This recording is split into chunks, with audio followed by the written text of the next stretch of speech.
নীতির এপিঠ ওপিঠের আজকের আয়োজনে আহ, শুরু করব আপনাদের কাছে আসলে কয়েকটা প্রসঙ্গ, বিশেষ করে তো বাজেট নিয়ে আলোচনা চলছে।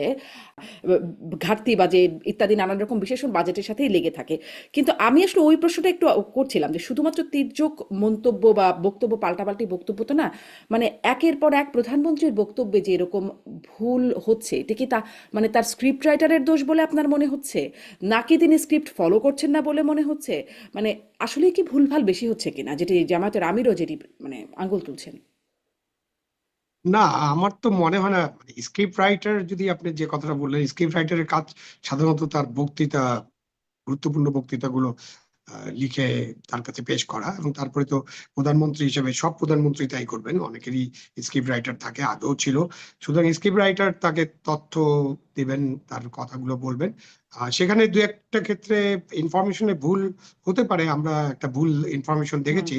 অথবা অনেক সময় প্রধানমন্ত্রী বা অন্য কেউ যারা আরো কনফিডেন্স বেশি, তারা কিন্তু স্ক্রিপ্টের বাইরে যে অনেক কথাবার্তা বলেন। হুম।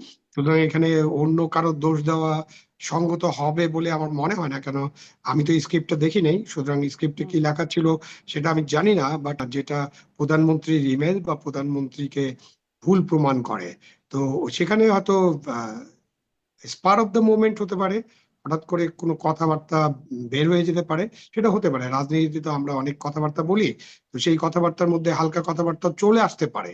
তো এটার জন্য ঠিক আশেপাশে কারা আছেন, তারা প্রভাবিত করছেন কিনা, বিপদে দিচ্ছেন কিনা, এটা এখন পর্যন্ত বলার সময় হয়নি বলে আমি মনে করি। কারণ আমাদেরকে আরো দেখতে হবে যে আশেপাশের লোকজন আরো কি কি ভাবে তাকে প্রভাবিত করতে পারছেন। সেরকমটা এখনো, মানে সেরকম একটা সার্কেল বা সেরকম একটা কিচেন সার্কেল এখনো গড়ে উঠেছে বলে আমার মনে হয় না। আচ্ছা, অনেক ধন্যবাদ জনাব আলম শহীদ খান। আপনার কাছে আসবো, কিন্তু ব্যারিস্টার শাহরিয়ার কবির, আপনার কাছে একটু ওটাও যেটি জামায়াতের আমির চট্টগ্রামের জনসভায় বললেন, যে মানে বাজেটের সমালোচনা এটি গণতন্ত্রের সৌন্দর্য, এতে রাগ করার কি আছে? সম্প্রতি যে সামাজিক যোগাযোগ মাধ্যমে একটা বেশ ট্রল ঘুরে বেড়াচ্ছে, মানে কি রাগ করলা, এরকম একটা বিষয় কথায় কথায় বলা হচ্ছে আর কি। তো মনে হচ্ছে মানে এই জামাতের আমির এটি বলার পর থেকে ওই যে রাগ করলা বিষয়টা চলে আসছে। মানে এটি যেমন স্বাভাবিক, গণতন্ত্রের সৌন্দর্য, বিরোধী দল সমালোচনা করবে, বিরোধী দলের সমালোচনা নিয়ে সরকারি দলও সমালোচনা করবে, সেটিও তো একটা স্বাভাবিক ব্যাপার। সেখানে একদম বিক্ষোভ বা সেটার বিরুদ্ধে কথা বলা, সেটাও তাহলে কেমন হয় আর কি? মানে সরকার যদি রাগ করতে, বিরোধী দল যদি রাগ করতে পারে, সরকারও করতে পারে, বা পাল্টাপাল্টি, তো তাই নয় কি? ধন্যবাদ আপনাকে। আপনার মাধ্যমে আপনার দর্শকদেরকে সালাম ও শুভেচ্ছা, এবং আপনাদেরকে আসসালামু আলাইকুম রহমতুল্লাহ বরকাত। ভাইরে, সমালোচনা হতে হবে গঠনমূলক। এখন ধরে নেন যেখানে সরিষা হয় না, আমি বলে দিলাম সেখানে সরিষা হয়, তাহলে হবেটা কি? আমি বলে দিলাম, ধরে নেন যে আবু আলম খান ভাইয়ের এলাকায় আলু ভালো হয়। আমি বলে দিলাম না, আলু হয় না, ওখানে সয়াবিন হয়। ভাইরা দেখা গেল বাংলাদেশে কোথাও সয়াবিন হয়। এটা যখন রাষ্ট্র, ধরে নেন আমি শাহরিয়ার কবির কি বললাম তাতে কিছু যায় আসে।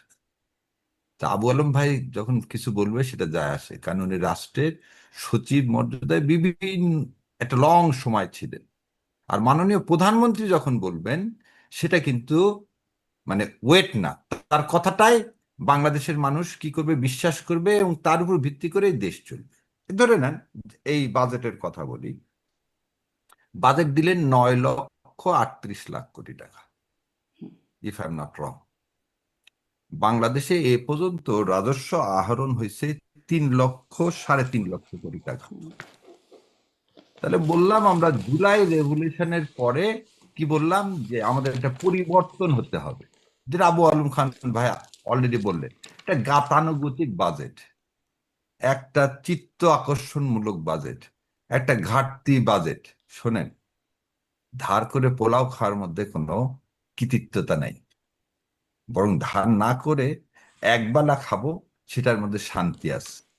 সো বিএনপি যে বাজেটটা দিয়েছে, এই বাজেটের উৎসটা দেখে, তাদের যে রাজস্ব আদায়ের যে চিন্তা, যে লক্ষ্যমাত্রা স্থির করছে, এই লক্ষ্যমাত্রা হচ্ছে দেখা যাচ্ছে জমিদাররা যেভাবে পিটে ইয়ার কাছ থেকে নিত, বা নীলকরেররা যেভাবে, ব্রিটিশরা নীলকরের হুম। চাষ করার জন্য চাষিদের কাছ থেকে আদায় করতো, ওরকম আদায় না করলে এই এই বাজেট তো দূরের কথা, ঘাটতি তো দূরের কথা, অর্ধেক টাকাও তার ইয়া অর্ধেক টাকাও জোগাড় করার কোনো ক্যাপাসিটি নাই। সেকেন্ডলি, আইএমএফ যেখানে বলতেছে যে আমরা কোনো বাজেটকে সমর্থন করব না যে বাজেটে ভর্তুকির ব্যবস্থা রাখা হয়েছে, এই বাজেটে দেখেন একটা বিশাল অঙ্কের টাকা ভর্তুকির জন্য রাখা হয়েছে। আপনি স্বাভাবিকভাবে আপনার নাই, আপনি দেখেন তো এন্ট্রিম গভর্নমেন্ট কিরকম বাজেট দিল, কোনোভাবে যেন চলে এবং ব্যয় সংকোচন নীতি। আজকে মাননীয় প্রধানমন্ত্রী বললেন বড় বড় কোনো প্রজেক্ট না হবে না, উনি 20,000 কোটি টাকা দিয়ে দিলেন কি বন্ধ শিল্প কারখানা চালু করার জন্য। ভাইরে, আপনার মাধ্যমে ছাড়া বাংলাদেশের মানুষকে একটা কথা জিজ্ঞাসা করি, আপনারা বোধহয় দেখছেন যে এই যে বালু নদীর ধারে বাংলাদেশের তৃতীয় বৃহত্তম জুট মিল আর পৃথিবীর সপ্তম জুট মিল, এই জুট মিল ফ্যাসিস্ট হাসিনা একটা গ্রুপকে দিয়েছিলেন যে এটা চালু করবে বলে। তারা করছে কি জানেন? ওই জুট মিলে ক্রেনটা পর্যন্ত বিক্রি করে দিচ্ছে। ওই জুট মিলে তো কিছু নাই, লোহা লক্কর ক্রেন, সে ক্রেনও বিক্রি করে দিছে। আর অন্যদিকে দেখেন আকিজ গ্রুপকে জুট মিল তারা নিচ্ছে, কিনছে তারা। এগুলো তো জুট মিল দিছে নামমাত্র মূল্যে, কিনছে সেই জুট মিলগুলো প্রফিটেবল হচ্ছে।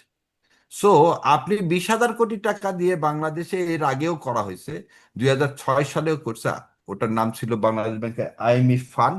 সে ফান্ডের মাধ্যমে আপনি কি করছেন? মৎস্য খাতকে উজ্জীবিত করার নামে লুটপাট করে খাইছেন, একটা টাকা আজ পর্যন্ত ফেরত আসছেনি, 12,000 কোটি টাকা। সো এই বাজেটটাকেও আমি দেখতেছি একটা লুটপাটের বাজেট।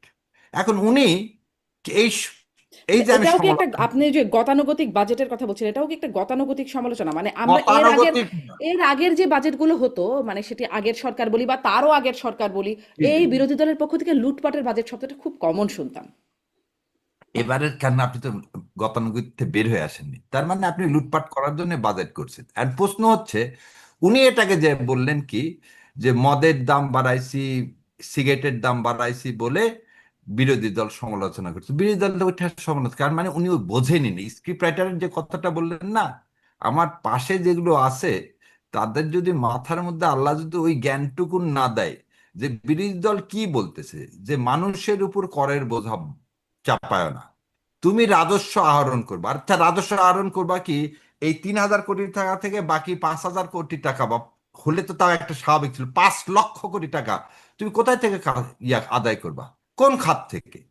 তুমি সে খাত বলতেই পারতেছো না, তুমি না, সে কিন্তু খাত বলতে পারছো না। বিরোধী পক্ষ থেকে যে ছায়া বাজেট দেয়া হয়েছে সেটিও তো 8,39,000 কোটি টাকা, মানে অনেক যে কম দেয়া হয়েছে, বা সেটি যে ঋণ ছাড়া এই বাজেটও বাস্তবায়ন করা যাবে তেমনটাও তো না।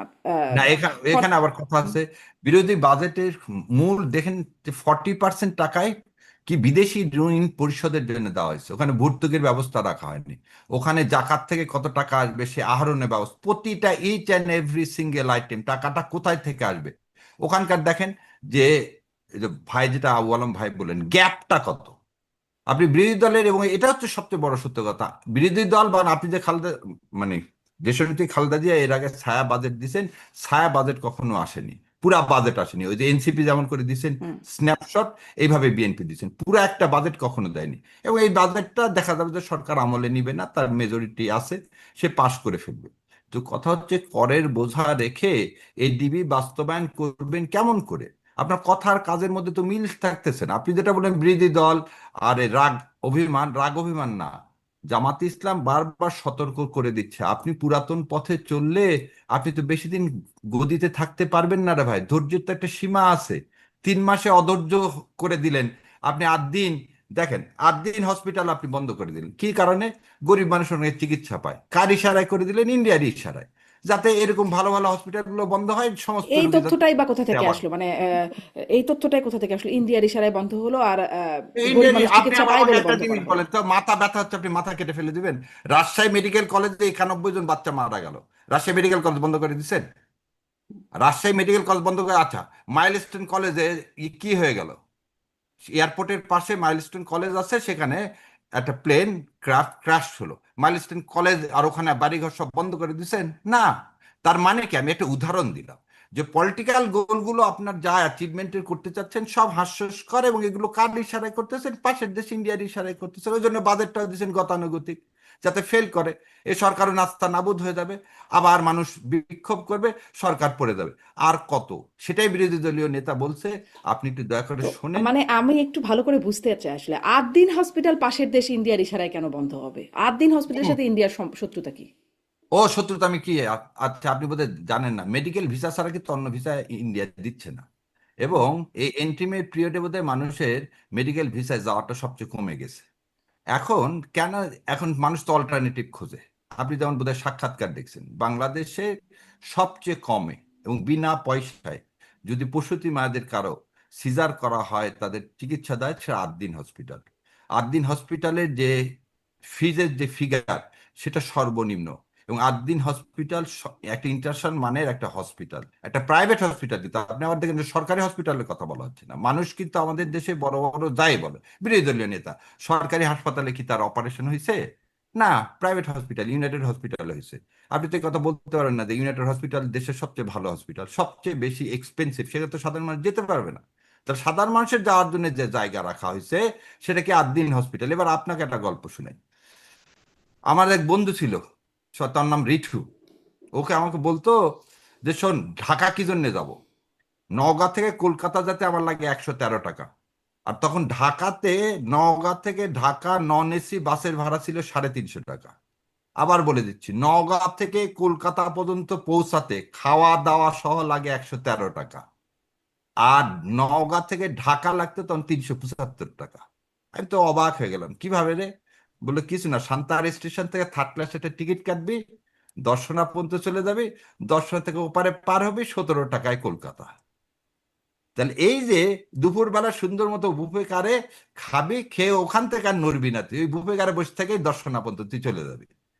এই করে 113 টাকা। এই যে কথাটা বললাম, টাকার সাথে সম্পর্কিত। কারণ কলকাতায় গেলে আমার কি হয়, আমার খরচটা কম হয়, এই চিন্তা করে 8 দিন হসপিটাল করা হয়েছে। আর ভারত এটা বন্ধ করে দিল কেন?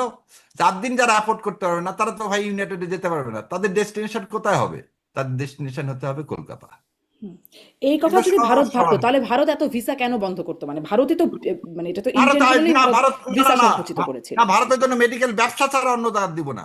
মেডিকেল ভিসাই খালি চালু রাখছে, অন্য ভিসা সেটাও সীমিত রাখেনি। করেছিল। না, সেটাও তো মানে সেটার উপরও নানান রকম নজরদারি মানে সীমিত কম করেন না, দেয়া সীমিত হচ্ছিল। করতে না, নজরদারি না, আমি বললাম ইনস্টিটিউশন আপনি নষ্ট করে দেয়। এই যে আজকে বাজেটের কথা বললাম, আমি একটা উদাহরণ দিলাম। যা ভারত হচ্ছে আপনার শত্রু, সে সর্বক্ষেত্রে আপনাকে চাবে মানুষের মাধ্যমে তারেক জিয়া কি মেলায়েন করতে। এই যে তারেক জিয়াউর রহমান মাননীয় প্রধানমন্ত্রী বিভিন্ন কথা বলতেছেন, এটা কি মেলায়েন করে? এটা কার অংশকার? একটা, আপনি একটা জিনিস বলেন, ওনার আজকে কি বলা উচিত ছিল? গতকালকে একটা হাই কমিশনার এসে বলতে পারে 2 দেশ এক করে দিব, এ বিষয়ে ওনার মুখে বন্ধ কেন, তলা কেন? উনি আজকে এই বিষয়ে বললেন না কেন? বিরোধী দলের কথা বলতে পারলেন, কিন্তু উনি এই কথা, বিরোধী দলীয় নেতা প্রথমে কালকে রাতে স্টেটমেন্ট বলছে, ওনার কাছে জবাব চাওয়া উচিত। এবং ওনাকে এই দেশে কিভাবে উনি থাকে, কালকে একটা লোক এসে বললো 160 কোটি লোক আমরা সব এক হয়ে যাবো। আরে যে দেশের 22% লোকের টয়লেটের ব্যবস্থা নাই, সে দেশের সাথে বাংলাদেশ যাবে? আরে তোমার দরকার হয় বাবা, তুমি বাংলাকে না পারো চালাতে, আমাদের সাথে দিয়ে দাও। যেমন তো করিমগঞ্জকে জোর করে আমাদের কাছ থেকে নিয়ে নিছো, সব ফেরত দাও। আসাম আর করিমগঞ্জ, পশ্চিমবঙ্গ ফেরত দাও, আমরা ভালো মতো চালাতে পারবো। আমাদের কি নিতে যায় না? উনি এ বিষয়ে কোনো কথা বললেন না। উনি বাজেটটা সম্পর্কে কনস্ট্রাকটিভ আমি কোনো একটু কথাই আবু বলতে আলম পারলেন শহীদ খানের কাছে যেতে চাচ্ছিলাম, তবে এই প্রসঙ্গটা একটু আপনার কাছ থেকে শুনেই তারপরে যাই, যে এই যে কোনো কথা বললো না এই বিষয়ে, মানে এরকম কথা তো আসলে সুন্দর শোনা যায় বলে অনেক সময় অনেক কথা বলা হয়, খুব মানে লিটারেলি মিন করা হয় কিনা, মানে আমি ভারতীয় হাই কমিশনের বক্তব্যের প্রসঙ্গটা জিজ্ঞাসা করছি, এরকম একটা বিষয় কিনা। আর এই বিষয়ে মানে দুঃখিত, মানে মুখ বন্ধ বা কথা বলছেন না সরকার, আপনি যে অভিযোগটা করলেন, ধরেন হাদি হত্যাকাণ্ড নিয়ে তখন যেই ভারতীয় আধিপত্যবাদ, সেভেন সিস্টার আলাদা করে দেওয়া ইত্যাদি নানান রকম কথা শোনা গেল, এখন যখন মমতা বন্দ্যোপাধ্যায় বললেন যে স্বরাষ্ট্রমন্ত্রী অমিত শাহর নির্দেশে হয়েছে, কারা করিয়েছেন, মানে তিনি করিয়েছেন, কাদের দিয়ে করিয়েছেন মমতা বন্দ্যোপাধ্যায় জানেন, সেখানেও সরকার মুখ বন্ধ রাখলো। এবং বিরোধী দল বা যদি বলি জামাত শিবির, তারাও তো কোনো আনুষ্ঠানিক বিবৃতি, প্রতিবাদ, শক্ত আন্দোলন, রাস্তায় কিছু করলো না। যেখানে হাদি হত্যাকাণ্ডের পরে একদম প্রথম আলো, ডেইলি স্টার, উদীচী ঘোষণা দিয়ে জামাত শিবিরের পক্ষ থেকে, মানে শিবিরের পক্ষ থেকে, জামাতের বলবো না, শিবিরের পক্ষ থেকে একটা শিবির নেতাদের পক্ষ থেকে, আনুষ্ঠানিক শিবিরেরও না সেটি, ঘোষণা দিয়ে মানে হামলা টামলা করা হলো যে এটি ভারতীয় আধিপত্যবাদ। এখন যখন ভারতের পক্ষ থেকে বলা হচ্ছে গুরুত্বপূর্ণ ব্যক্তি, তখন আর তারাও কেন মুখে বন্ধ, মুখে কুলুপাটা? জানি না। আমি একটু বলতে পারি, আমার মুখটা খোলা। আমি গতকালকে, শোনেন, গতকালকে আমি জনসভা করছি। 2 ঘন্টা বৃষ্টির মধ্যে দাঁড়ায় থেকে 500-র মতো লোক বৃষ্টিতে ভিজছে, একজনও যায়নি। কোথায় করছে জানেন? বাহাদুর শাহ পার্কে। এই বাহাদুর শাহ পার্কে জনসভা করে তারপর ওখান থেকে স্যার সলিমুল্লাহর কবরে যে জিয়ারত করে আসছে। কিসের দাবিতে জানেন? একটাই দাবি, যে এই যে ভারত যে কথাগুলো বলতেছে, ব্রিটিশের মতো আমি ভারত ছাড় আন্দোলনের ডাক দিছি। আমি বলছি 3টা জিনিস। বাংলাদেশে যতগুলো ভারতীয় লোক আছে তাদেরকে কি করতে হবে? এই দেশ থেকে তাদের ওয়ার্ক পারমিট বাতিল করতে হবে। 2 নম্বর কথা বলছি, বাংলাদেশ। কিন্তু আপনি বলছেন, আপনি বললেন, কিন্তু আমার কথা কথাটা হচ্ছে শেষ আপনি করে যে দিই। দলটা সমর্থন করেন, যেই দলটা হ্যাঁ, বিরোধী দল, যারা বললে আসলে ম্যাটার করে, আপনি একটু আগে বলছিলেন না আপনি বললে কিছু হবে না, প্রধানমন্ত্রী বললে হবে, বা হয়তো বিরোধী দল বললে হবে, তো বিরোধী দল কেন মুখে কুলুপাটা, সংসদে আল্লাহ কেন কার বললো না, কথা রাস্তায় কেন কবুল। নামলো না? বোন, আপনি কিন্তু শুরু করছেন হাদিকে দিয়ে। হ্যাঁ, হ্যাঁ। হাদি কিন্তু কোনো দলের নাই। হুম। সো আল্লাহ যে আমার কথা কবুল করবে না আর আমার পিছনে লোককে দাঁড় করায় দিবে না, কে বলছে? এবং কালকে কিন্তু প্রথম বাংলাদেশের ইতিহাসে ভারত বিরোধী জোট গঠন হয়েছে, এবং তার নাম দেওয়া হয়েছে কি জানেন? জুলাই ফ্রন্ট। জুলাই ঐক্য ফ্রন্ট গঠন হয়েছে 11টা দল নিয়ে, এবং ইনশাল্লাহ রাস্তায় দেখবেন। প্রথম কথা হলো যে বাংলাদেশ জামাত ইসলামের প্রতিবাদ করছে। এখন 2টা জিনিস এখানে, একটু একটা জিনিস বোঝা উচিত। তারেক জিয়াকে ধরেন নেন, কালকে আমরা আন্দোলন করে ফেলে দিলাম হোটেল বিদ্যা অল্টারনেটিভ। আমরা কেন মাননীয় প্রধানমন্ত্রীকে বারবার বলতেছি এই ইসলামী ব্যাংক দখল করো না, এভাবে অন্যায় করো না, আগের মতো স্বৈরাচারের পথে যেও না? কারণ আমরা দেখতে চাই একটা গণতান্ত্রিক পরিবেশ ফিরে আসুক। তুমি কারচুপির মাধ্যমে আসছো, তারপর তোমাকে সুযোগ দিতে চাই। কিন্তু উনি যদি এটা দখল, যদি উনি অর্জন করতে ব্যর্থ হয়, তার আশেপাশের লোকজনগুলো যদি তাকে ওই আবার সেই দিল্লির সার্কেলের মধ্যে যদি সে ঢুকে যায়, পরিণতি ভয়াবহ। সেটাই তাকে মনে করিয়ে দেওয়া, এর বেশি কিছু নেই। এবং আমি যা দেখতে পাচ্ছি, পরিণতি ভয়াবহ হতে বাধ্য।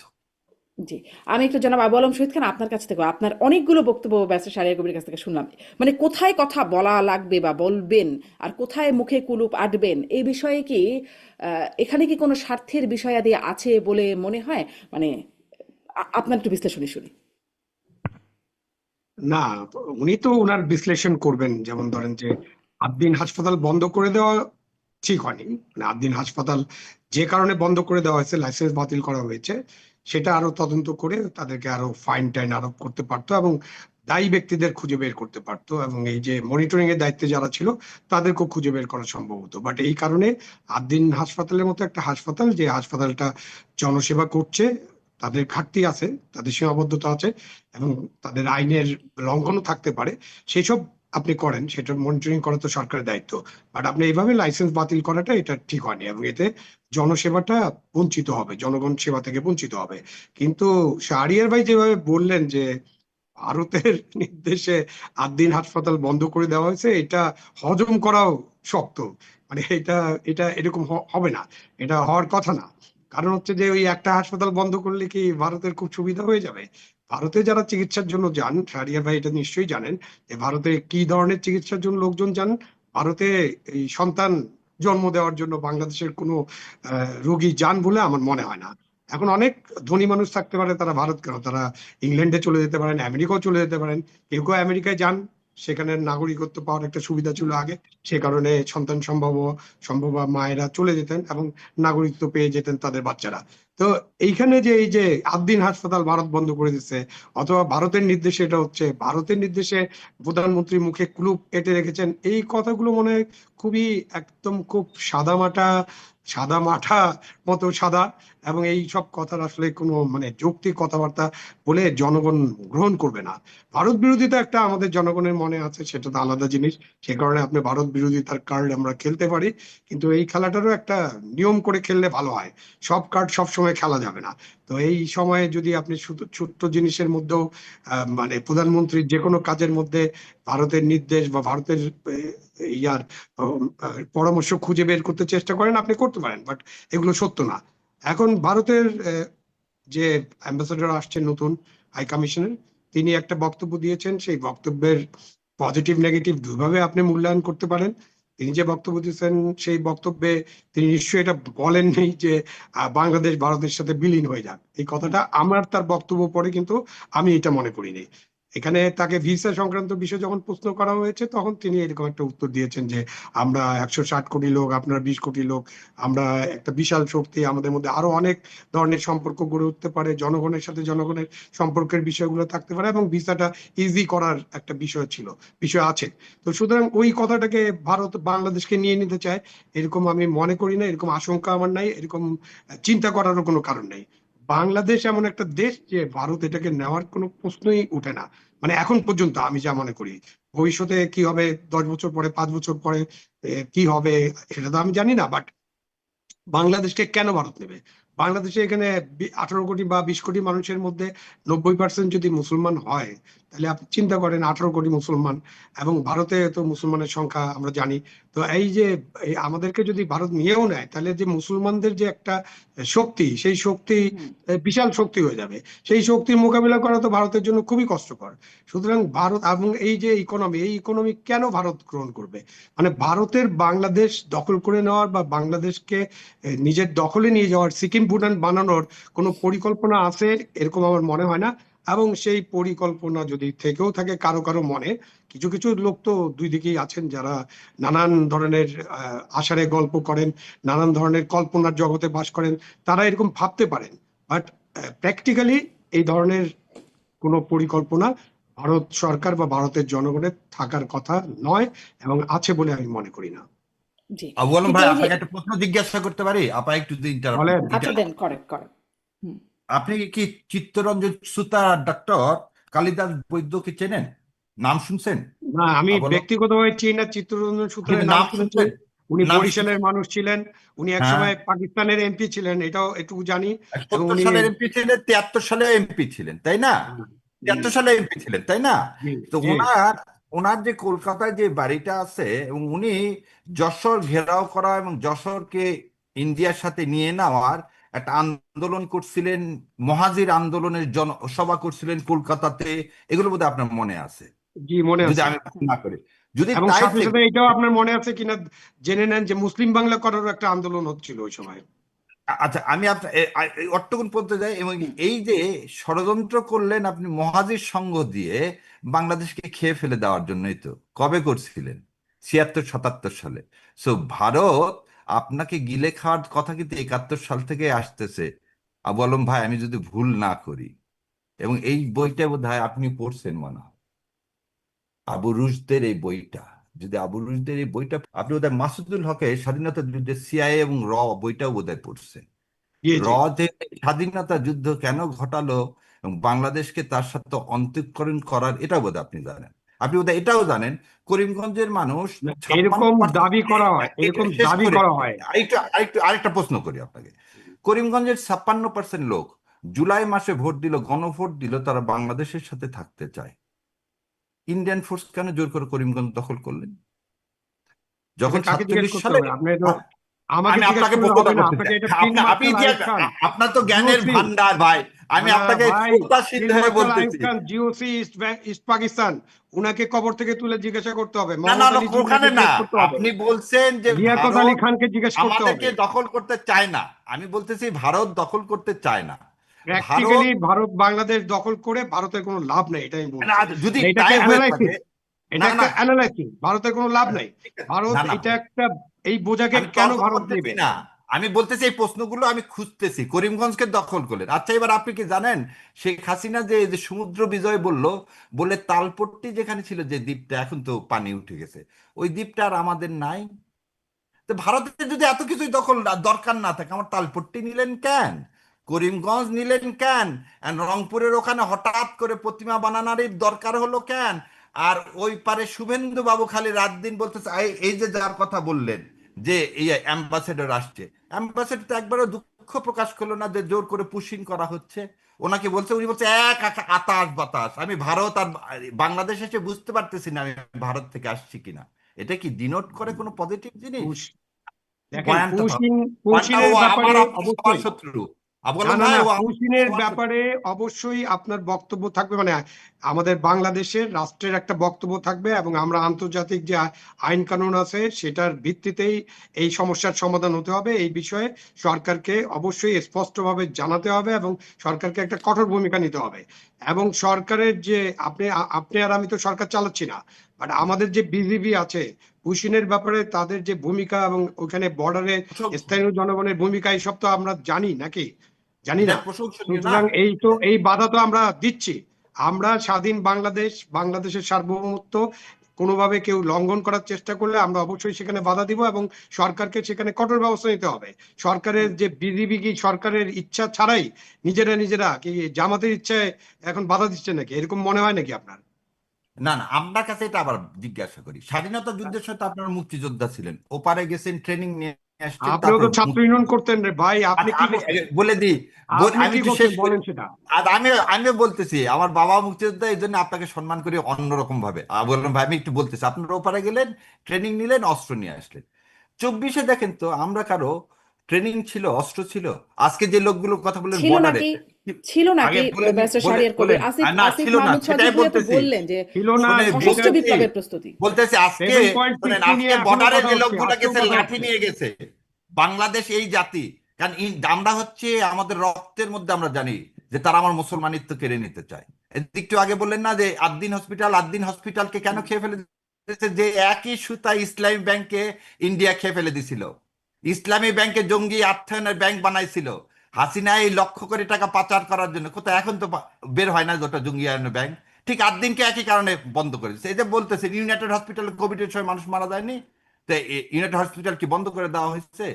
যেখানে মুসলমান, যেখানেই জামাতের প্রতিষ্ঠান, সেখানে ওদের বলছে কে মহাসচিব, জামাতকে আদ্দিন কি রাজনৈতিক জামাতের? ভাবে কি করা হবে? না শাহরিয়ার না, ভাই, আপনি একটু ক্লিয়ার করেন, আদ্দিন আমি কি আগে বলে জামাতের আগে শেষ প্রতিষ্ঠান? করি, ইসলামী আমি ব্যাংক আগে কি শেষ জামাতের করি। না প্রতিষ্ঠান? না না, আপনি না এটা না, করলে ক্লিয়ারলি যে বলেন কি। মুসলমানদের প্রতিষ্ঠান, যে মুসলমানরা সবই তো শরীরে আইনে মুসলমানদের বিশ্বাস করে প্রতিষ্ঠান ভাই, তাদের। আমিও তো শোনেন, মুসলমান, আমি বলি আপনিও আপনাকে, মুসলমান, আমাদের আপনি অ্যাঙ্করও টার্গেট এখনো করেন মুসলমান। কাকে? শোনেন, টার্গেট করেন তাকে যে যারা বাংলাদেশ ইসলামী জাতীয়তাবাদকে সমন্বিত রাখতে চায়, তাদেরকে আপনি টার্গেট করেন।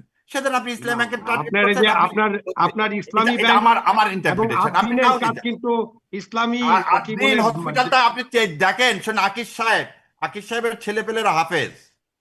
আপনি দেখাতে পারবেন না, শোনেন, আকিব সাহেব বিড়ির ব্যবসা করলে কি হবে? ছেলে পেলে হাফেজ বানাইছে। এবং আরো একটা জিনিস দেখেন, কেন আক্রোশটা হচ্ছে, তার একজন ছেলে কিন্তু আমাদের কি ছিল, কমার্সের অ্যাডভাইজার ছিল, যে ইন্ডিয়ার কাছে নতজানু হয়নি। সেজন্য কিন্তু ইন্ডিয়া টার্গেট করছে আদ্দিনকে। এবং কাকে দিয়ে আমেরিকার সাথে টার্গেট চুক্তিটা করছে? করছে। যেটা প্রধানমন্ত্রীকে, সেজন্য প্রধানমন্ত্রী বিষয়ে চুপ। আজকে একটা না না কথা না, বলে না, আমেরিকার সাথে চুক্তি করছে তো, আমাদের কমার্স অ্যাডভাইজার আমেরিকার সাথে ওই চুক্তি চুক্তির সাথে করছে, সে যুক্ত তো ভালো ছিলেন তো। চুক্তি করছে, আমেরিকার সাথে ভালো ভালো চুক্তি, চুক্তি ঠিক করছে। আছে। তো এই আমি ভালো বলি চুক্তি তো, করার জন্য এটা পুরস্কার, এই ইন্ডিয়া চুক্তি সারা তো বাতিল পৃথিবীর করেনি। যার সাথে চুক্তি করো সব চুক্তি ভালো। কারণ ইন্ডিয়া চুষে খায়, ওরা চুষে খেতে পারবে না। ওরা গিলে খাবে। গিলে কোনোদিন খেতে পারবে না। গিলে খেতে আসলে আমরা ইরান হয়ে যাব। না, ওইটা তো আর শাহরিয়ার ইরান ভাই তো তো সুতা আমের না, দেশের মানুষ, ইনশাল্লাহ। আপনি আম শোনেন, গিলে খেতে পারবেন না, 74 সালে, আম শোনেন, চুষে চুষে খেতে হবে। 74 ওই জন্য বলছি, পাকিস্তানে ও চায়নার সাথে এখন আমাদের সামরিক চুক্তি করতে হবে এই ইন্ডিয়ার হাত থেকে বাঁচার জন্য, যেটা আবু আলম মানে ভাইকে কিন্তু সমর্থন। আমারও ওই জায়গাটা প্রশ্ন রয়েই গেল যে আপনি এত ভারতের বিরুদ্ধে, মানে আপনি সবসময় খুব ভারত বিরোধী কথাবার্তা, মানে আপনার বক্তব্যে খুব স্পষ্ট হয়, শক্ত হয় ব্যারিস্টার শাহরিয়ার কবির। সেখানে মানে নির্বাচনের প্রসঙ্গেও আপনি বলেছেন যে ভারত এটা নির্বাচনটা এরকম করে করে দিয়েছে, ভারত ক্ষমতায় বসিয়েছে, ভারত আদ্দিন হসপিটালের পেছনেও ভারত, ইসলামী ব্যাংকের পেছনেও ভারত, মানে সব কিছুর পেছনে ভারত। কিন্তু যেটা নিয়ে আমার এই প্রশ্নটা আপনাকে করলাম, আপনি বলেন আপনি জানেন না, মানে বিরোধী দল কেন চুপ এই বিষয়টা নিয়ে, বা তারা চুপ না, আনুষ্ঠানিক বিরোধী দল তো প্রটেস্ট করছে। আমি বলছি, আমি নিজে প্রটেস্ট করতেছি, আমি রাস্তায় নামছি। কে বলছে? আপনি শিবির করেছেন থেকে থেকে জামাত ইসলাম সবাই করছে। আর আপনি জানেন আনুষ্ঠানিক যে একটা জামাত বিবৃতি, ইসলামের সমর্থক। সংসদে কোনো হ্যাঁ, বক্তব্য, সংসদে সংসদে কোনো বক্তব্য বক্তব্য, দিচ্ছেন, দিচ্ছেন, আনুষ্ঠানিক কোনো দিচ্ছেন। বিবৃতি। আপনি এটাও হয়তো জানেন না। বিরোধী দল যেগুলো প্রশ্ন দেয়, ওগুলো প্রশ্ন 71-এর প্রশ্ন ভাই আবু আলম ভাই জানে। চাইলেই কিন্তু আমি পয়েন্ট অফ অর্ডারে দাঁড়াতে পারি, কিন্তু চাইলে একটা কোশ্চিন সব জমা দেওয়া আছে। এবং আপনি হয়তো জানেন কিনা, মীর কাসেম আলী সাহেবের ছেলে, ও আজ ওই ঘটনার পরের দিনই চিঠি পর্যন্ত লিখছে কমনওয়েলথে চিঠি পর্যন্ত লিখছে যে ভারতের এই সন্ত্রাসী কর্মকাণ্ড নিয়ে পার্লামেন্টে দরখাস্ত পর্যন্ত দেওয়া হয়েছে, এই নিয়ে আমরা আলোচনা করতে চাই। তুলতেছে না। তাহলে আমি কি করব? ওখানে কার ইশারা? বাজেট অধিবেশন আবার বলতে না না বাজেট ধরেন তখন আনুষ্ঠানিক বিবৃতি দেওয়ার সুযোগ থাকে, এগুলো আলোচনা হবে না, আনুষ্ঠানিক পড়া বিবৃতি হবে। দেওয়ার সুযোগ থাকে, এরকম বড় বড় সেটা সমাবেশে দেওয়া কথা হয়েছে, বলছেন। সেটা দেওয়া হয়েছে বোন, সব জায়গায় হয়তো আমরা অনেকে মানে হুম। ঠান্ডা লেগে গেলে কানে তালা থাকে, তো কিছু মানুষের কানে তালা থাকে, সেজন্য তারা শুনতে পায় না। আর আমার কানে আমার তালা তো কেন, মানে একদম সব ভেঙে ফেলা হয়েছিল যখন, মানে যখন সেই হাদি হত্যাকাণ্ডের পর পর যখন হাদি মারা গেলেন আর হাদিকে কি। আপনি না না, হাদিকে আপনি মেরে ফেলে দিলেন, সেটা তো আপনি মমতার কথাতে আপনি আপনার উচিত, আপনার আমার সবার উচিত কি ভারতকে নিন্দা জানানো। ভারত কোনদিন আমার আমার বন্ধু না, এটা তো মমতা ব্যানার্জিও ইয়ে করে দিলেন। আজকে আপনি সরকার, এই সরকারকে মানে ভারতবাসী জামাত বিরোধী দল হিসেবে সরকার শক্ত কিছু করতে নিন্দা পারছে না। জানিয়েছে, আপনি বলবেন যে হ্যাঁ, জামাত বিরোধী দল অবশ্যই হিসেবে জানাইছে। শক্ত নিন্দা জানিয়েছে? হ্যাঁ, শক্ত নিন্দা না, এটা নিয়ে প্রস্তাব আলোচনা করার জন্য সংসদে আমরা চিঠি পর্যন্ত দেওয়া আছে। সেটা নিয়ে যখন আমাদেরকে সুযোগ দিবে তখন পুরো আমি একটু ফ্লোরে। আবু আলম শহীদ খানের কাছেও শুনি। জনাব আবু আলম শহীদ খান, আপনার কাছে কি মনে হলো শক্ত নিন্দা আপনি দেখেছেন? আমি আসলে বুঝি নাই, কারণ শক্ত বলতে আমরা যা বুঝি, যখন প্রথম আলো, ডেইলি স্টার, উদীচী, ছায়ানট একসাথে হামলা হয়ে গেল, মানে দূর সম্পর্কে ও না ভারতীয় না না না, আপনি আধিপত্যবাদের। আবার আরেক দিকে নিয়ে যাচ্ছেন বোন। এই উদীচী, ছায়ানট, প্রথম আলো, ডেইলি স্টার, এই গংতালে আপনি বিশ্বাস করেন যে এরা সব একই সুতায় বাঁধা, এরা সব ইন্ডিয়ার দাবেদার? এবং সেজন্য আপনি কি হাদিকে কি, সেই জন্য আগুন হাদি দেওয়া একটা হয়েছিল সামান্য, নাকি? এটা হাদি কি না, সামান্য? সেই জন্য কি, এতে ঘুরিয়ে সেই দেওয়া জন্য কি উচিত। আগুন দেওয়া হয়েছিল? আগুন না, এতে ঘুরিয়ে দেওয়া উচিত, সব রয় রাখরা ও আচ্ছা আচ্ছা, এখনো আপনি তাই মনে ঘুরিয়ে করেন? ফেলে দেওয়া হয়েছে, এটাও কেউ ঘুরিয়ে ফেলে দেওয়া উচিত। আমি এর আগেও বলছি যে লাটকে আমার বিরুদ্ধে সু করেন। শোনেন, আপনি ছায়ানটকে, আচ্ছা আপনি কি জানেন রবীন্দ্রনাথ ঠাকুর ঢাকা ইউনিভার্সিটি বন্ধ করার জন্য 43 খানা চিঠি ব্রিটিশ রাজকে লিখেছিলেন? আপনি তাকে জাতীয় কবি বলেন, খুব ভালো লাগে। ছায়ানট আমার নজরুল নাই কেন? রবীন্দ্রনাথ ঠাকুরকে না না, জাতীয় কবি আপনাকে বলেন আমাকে এটা বিশ্বকবি। বলেন না কেন, আপনার ছায়ানটে নজরুল নাই কেন? আচ্ছা এবার আমাকে বলেন, রবীন্দ্রসঙ্গীতের গান গাইতেন কে? আপনি কি এটা ছায়ানটে গেছেন? না, আমি ভাই না না বলি, না, শাহরিয়ার ভাই, ছায়ানটে নজরুল শোনেন, নাই, এই ধানমন্ডির কথাটা পাশে একদম, এটা মিথ্যাচার হয়ে যাবে। ছায়ানটে কোনটা নজরুল নাই, মিথ্যাচার হয়ে এটা যাবে? মিথ্যাচার হয়ে রবীন্দ্রনাথ যাবে। চিঠি লেখেনি? ছায়ানটে রবীন্দ্রনাথ রবীন্দ্রনাথ আছে, রবীন্দ্রনাথ পঞ্চকবি আছে, বিরোধিতা করেনি নজরুল আছে, ঢাকা বিশ্ববিদ্যালয়ে? সবাই আছে। না, ঢাকা বিশ্ববিদ্যালয়ে বিরোধিতা করেননি, বঙ্গভঙ্গের বিরোধিতা করেননি রবীন্দ্রনাথ। রবীন্দ্রনাথ রবীন্দ্রনাথ এই দেশের অবশ্যই মানুষের বঙ্গবন্ধুর টাকা বিরোধিতা করছে, চুষে বা নিয়ে যে ঢাকা কলকাতায়, বিশ্ববিদ্যালয়ের বিরোধিতা শোনেন করেছেন, এরকম এটা শোনেন নিয়ে অনেক বিতর্ক আছে। শোনেন, আমরা আমার বাড়ি এমন কিছু নিয়ে নওগাঁ, আজকে আলোচনা, শোনেন শোনেন, আমার আমার মনে বাড়ি হয় যে নওগাঁ, শারমিনের পুরো আত্রায়ের আলোচনাটাই মানুষকে, ভেস্তে চলে যাবে শোনেন, এরকম আত্রায়ের আলোচনা মানুষকে করতে গেলে। চুষে খাইছে রবীন্দ্রনাথ, সাজাদপুরের মানুষকে চুষে আবারও খাইছে চুষেই খাচ্ছে। রবীন্দ্রনাথ, কুষ্টিয়ার মানুষকে চুষে খাইছে রবীন্দ্রনাথ, চুষে খেয়ে কলকাতায় যে বসে খেয়ে কি সমাবেশ, ওখানে শোনেন, এখন রবীন্দ্র যে দুধ কোনোদিন খান, চায়নি, সেই দুধের সমবায়টা রবীন্দ্রনাথ কোনোদিন এই জায়গাটা কে বাংলার দিয়েছে? উন্নতি চায়নি, রবীন্দ্রনাথ কোনোদিন এই বাংলার উন্নতি না চায় না না না, বাবা। শাহজাদপুরে যে আপনি এখন দুধ খান, সেই দুধ যে ঢাকার মানুষরা খায়, সেই দুধের হ্যাঁ, যে বাথান এবং সেই যে জায়গাগুলো, এই গরিব মানুষদেরকে কে দিয়েছে? কে কার দিয়েছে? জমিদারি থেকে দিয়েছে? কার জমিদারি থেকে দিয়ে গেছে? ভাই, এটা আপনি এগুলো মানে, তাহলে আরেকটু আগে একটু যান, 1793 থেকে আসেন না কেন ভাই? শোনেন, ইতিহাস তো, আপনি হচ্ছে আমার সিনিয়র মানুষ, গুরু তাহলে তো মানুষ, ভাই কিন্তু আপনি আপনি এবার টুক করলে আদম হবে হওয়া না। থেকে আসেন, আমরা এখন তাহলে ইতিহাস শুরু আপনি করতে বলতে হবে যে 100 বছর থেকে রবীন্দ্রনাথ আসেন, কোনদিন এদেশের আপনি মানুষের 100 ভালো চায়নি 100 ভাই। খ্রিস্টাব্দ থেকে আসেন। না শোনেন, জমিদারি, শুধুমাত্র কোন মোগল আমল থেকে জমিদার, আসলে তো শোনেন, হবে না। মুসলমান শুধু জমিদার বাদে ইখতিয়ার উদ্দিন মোহাম্মদ বখতিয়ার আমাকে একটা খলজির জিনিস কথা বলেন বললে তো, হবে না। আমাকে এটা বলেন, সলিমুল্লাহ ঢাকা ইউনিভার্সিটির জায়গা দিল, রবীন্দ্রনাথ কেন একটা ইউনিভার্সিটি করার জায়গা দিল না? রবীন্দ্রনাথ কেন ইউনিভার্সিটি বিরোধিতা করলো? আপনি এটা বলেন। সলিমুল্লাহ ঢাকায় জায়গা দিল হুম, বিশ্ববিদ্যালয় করা, তাই আমার নওগাঁতে জায়গা দিতে পারতো প্রতিশরে, তাই ভাই, সাজাদপুরে জায়গা দিতে পারতো, তাই সলিমুল্লাহ কুষ্টিয়ায় সাহেব জায়গা ঢাকা দিতে পারতো, কেন বিশ্ববিদ্যালয়ের জানি? জায়গা দিচ্ছে শোনেন, কিনা, উল্টা এটা করলো নিয়ে কি? অনেক বিতর্ক আছে। শোনেন এগুলো নিয়ে ভাই আমরা ভাই ভাই আমরা ভাই ডকুমেন্ট ভাই দেখি। ভাই, ভাই, আমরা 2 বিঘা ডকুমেন্ট দেখি, জমিও কেড়ে ডকুমেন্ট দেখেন। নিছেন। ঢাকা শোনেন, বিশ্ববিদ্যালয়ের জায়গা বাগানটা সলিমুল্লাহ সোজা দিয়েছেন, করার জন্য এইটা প্রমাণ 2 নাই। বিঘা জমিও কেড়ে নিছেন। শোনেন, বাগানটা সোজা করার জন্য 2 বিঘা জমি কেড়ে নিছেন না 2 বিঘা কৃষকের? জমি কবিতা লিখছে এই জন্য না? আসলে ওই জন্য বললাম ইউনিভার্সিটি দেন না, 2 বিঘা জমি কেড়ে নেন। হুম। রবীন্দ্রনাথ কোনদিন আপনার ছিল না। আচ্ছা, চলে রবীন্দ্রনাথ মানে প্রথম আলো, ছায়ানট, উদীচী এগুলো গুড়িয়ে দেওয়া উচিত। রবীন্দ্রনাথ চুষে খাচ্ছেন, মানে এই তথ্যগুলো এখন আগে খুব একটা শুনতাম না, এখন হয়তো আপনাদের কাছ থেকে নতুন নতুন করে শুনছি। আম, কারণ আমরা আমাদেরকে বলতে চাননি, ইসলামী বাংলাদেশের মানুষের কাছ থেকে ইসলামী জাতীয়তাবাদটা কেড়ে নিয়েছেন 1954 থেকে। কারণ একমাত্র লোক হোসেন শহীদ সোহরাওয়ার্দী বলতো, এই হোসেন শহীদ সোহরাওয়ার্দীকে সেদিন ইন্ডিয়া মেরে ফেলে দিল বৈরুতে। এটাও নতুন, এটাও আপনাদের কাছে নতুন মনে হবে। কারণ হোসেন শহীদ সোহরাওয়ার্দীকে না মারলে তো বঙ্গবন্ধুর মতো লোককে, শেখ মুজিবুর মতো লোকের হাতে আওয়ামী লীগ তুলে দিয়ে এই বাংলাদেশ নামক ইস্ট পাকিস্তান নামক দেশটাকে করদ রাষ্ট্রে পরিণত করতে পারে না। সুপরিকল্পনা আজকে না, বহু আগে থেকে। ওই করিমগঞ্জ যেভাবে ও, গিলে খাইছে, আমাদের আমাদের আপনাকেও কিন্তু গিলে খাবে। অনেক গবেষণার মধ্যে ঢুকে যেতে হবে। জি, আমরা আমরা তাহলে ওই এতদিন জানতাম, মানে আপনি বলছেন ইন্ডিয়া মারছে, আমরা এতদিন জানতাম পাকিস্তানিরা মেরে ফেলছে। কোথায় থেকে ওই কোথায় যেমন চলে জানি, যাচ্ছি আমরা? যেমন জানি ভাই, যেমন আমরা জানি যে পাকিস্তানিরা বুদ্ধিজীবীদেরকে হত্যা করছে ইন্ডিয়া। যেমন শহীদুল্লাহ খানকে যখন বলা হয় যে শেখ হাসিনার হাজবেন্ড পর্যন্ত, উনি একজন বিজ্ঞানী, 71 সালে পুরাটা সময় চাকরি করলো অ্যাটমিক এনার্জি কমিশনে। ভাইরে, বুদ্ধিজীবী যদি হত্যাই করতে হয় তাহলে শেখ হাসিনার স্বামীকে কেন হত্যা করলো না? হত্যা করছে কারা? ইন্ডিয়া। এই সত্যটা মেনে নেন, কারণ 72 সালে কোন সব প্যাকেজ সব বুদ্ধিজীবীদেরকে তো আর হত্যা করে নাই, কেউ কেউ সব তো বেঁচেও বুদ্ধিজীবীকে আছেন। ইন্ডিয়া মারছে আমার দেশটাকে করদ্রাস্ত করার জন্য। এবং জি। আপনাকে আরো একটা জিনিস বলি, গুম প্রথম করছে কে ভাই? তো জানি সেলিমকে প্রথম কে গুম করলো ভাই 72 সালে? সেলিমকে কে গুম করলো প্রথম 72 সালে? আপনারা বলেন মুজিব বাহিনী মুক্তিযোদ্ধাদেরকে বলতে হত্যা করছে 71 সালে। তাজউদ্দিনকে তো হত্যা করতে গেছিলই। এই সত্য একটা কিভাবে লুকাবো?